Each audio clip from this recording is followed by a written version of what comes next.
Hello and welcome back. This week I just felt like distressing and doing something a little bit different. So I'm going to try and follow a Bob Ross painting tutorial as an amateur painter. I am hoping that through this video, Bob Ross, his spirit, will guide me through this painting. Before we get started, I would just like to say I did stop at the dollar store to pick up some supplies. During his tutorials, he uses a lot of palettes, like palette knives, I think they're called. Yeah. So I did pick up these three for $1.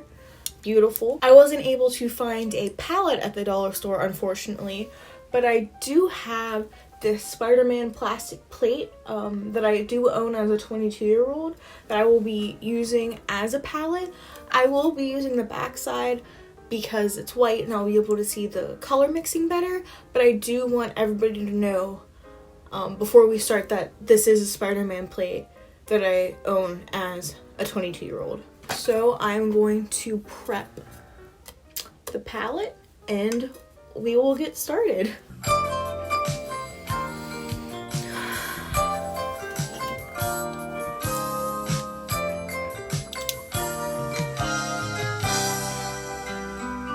I'm feeling calmer already. Hi, welcome back. I'm so glad you could join us today. Today I thought we'd just do a beautiful... I feel like I should prep this with white. I don't know if that's going to do anything, but I feel like that might help blending because I'm using acrylics.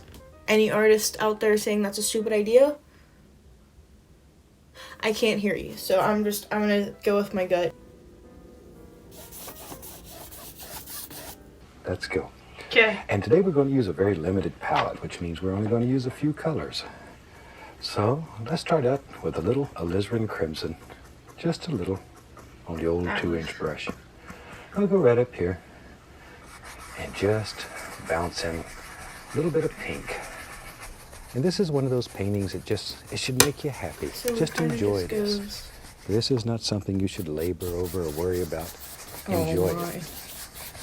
If you've been with us before, you've probably heard me say it. Painting does nothing else. It should make you happy. Now then, today, let's build us a little cloud. Okay. We'll use a fan brush today. Fan brush.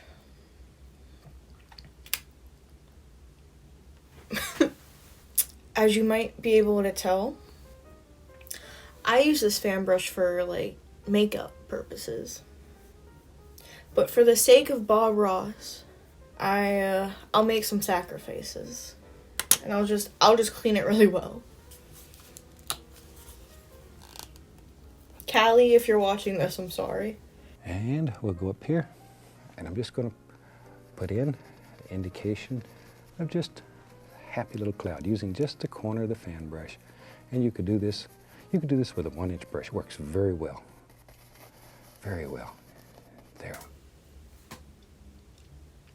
You could do this with a 1-inch brush.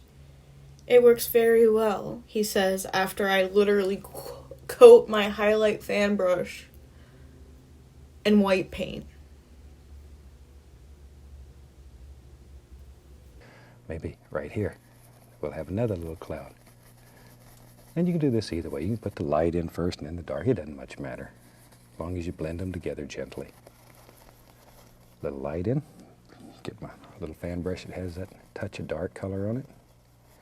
Put it under the base, under the bottom. That'll indicate the light's coming from above. This is an extremely simple little painting we're going to do today. Just want to show you how effective.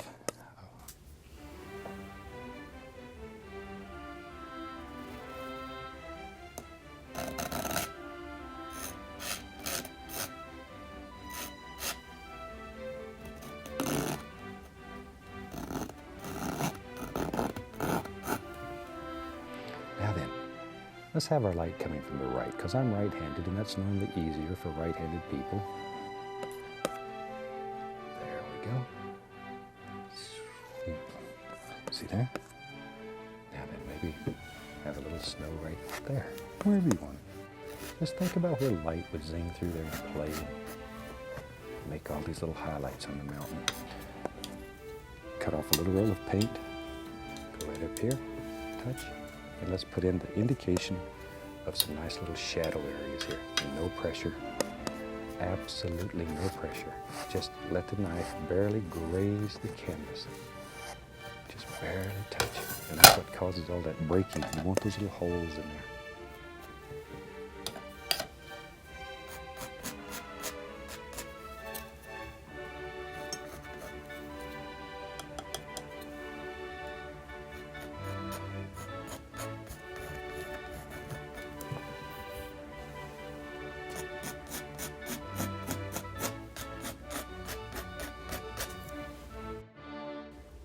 Welcome back. So my camera died, and I attempted to make some trees.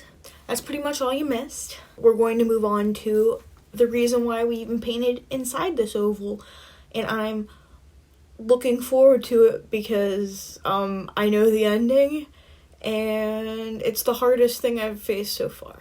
Today, I want to pull this So oval we're gonna off now. take the oval Play off. a little bit, you know me. That's Let's just take that right off there. tape. And voila, there we go. Now then, I always like to have big trees in my painting, so guess what? Guess what? You're right. Let's take that old dark tree color fan brush. And I went to a number 6 fan brush. I want it to be bigger. Let's go right there. And we're going to come right outside of this oval, and we're going to let this big old tree, we're going to let him look out into the sunlight. And now we see if my tree skills with this knife that I used earlier to make the baby trees is going to ruin this entire painting.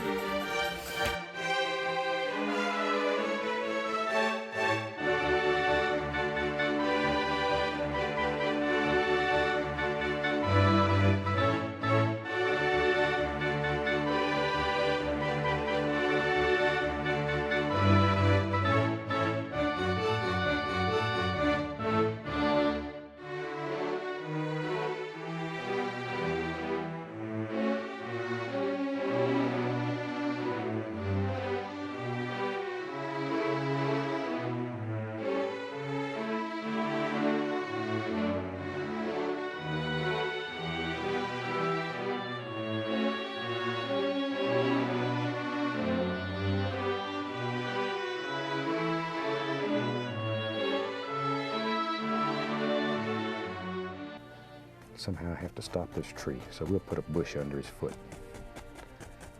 There, we got him slowed down now.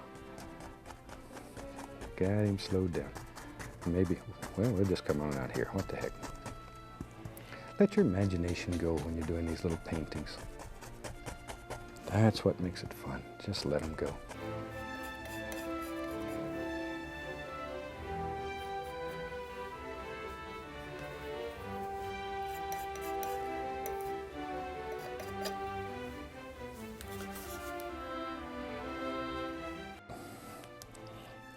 Going to liquid white, a little bit of the crimson, and let's come in here and let's put some nice highlights on these little bushes that live right in here. And we got a minute left here, so let's put a little path. Take a little white. Shoo, we gotta have a way to get back to this big old tree. There it goes. Just a happy little path that lives right there. We need just a couple of bushes on this side, and that'll push that path right back in there. A little liquid white, a little titanium white, and we'll put a bush over here. Shoot. Isn't that a nice way, though, of making just a beautiful little winter scene? And you can do this. I think you'll enjoy it. So I tell you what, I think with that, we're going to call that one finished. From all of us here, happy painting. God bless, my friend. God bless.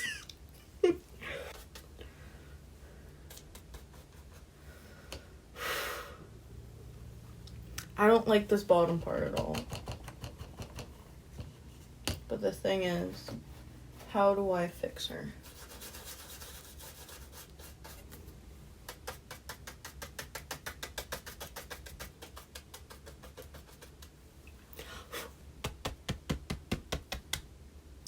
it looks like a snow-covered rock, but I think I might be, like, mentally done. So we're gonna call this a wrap. God bless, and happy painting.